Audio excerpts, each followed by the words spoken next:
প্রতিবাদ বিক্ষোভ সমাবেশ থেকে প্রশাসনের প্রতি দৃষ্টি আকর্ষণ করছি, অনতি বিলম্বে এই সারের লড়াই আপনারা বন্ধ করুন। অন্যথায় আপনারা যদি প্রশাসনের মাধ্যমে বন্ধ না করেন, এরপরে যদি অন্য কোনো বিশৃঙ্খলা সৃষ্টি হয়, এই দায়ভার প্রশাসনকেই নিতে হবে।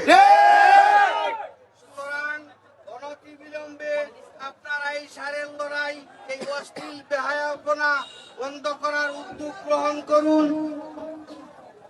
এবং আমি আবারও বলতে চাচ্ছি, আমরা শুনতে পাচ্ছি যে জগন্নাথপুর থানার এরিয়া পেরিয়ে সাতক থানার অন্তর্গত কোন এক জায়গায় এই সারের লড়াই অনুষ্ঠিত করার পায়তারা চলছে।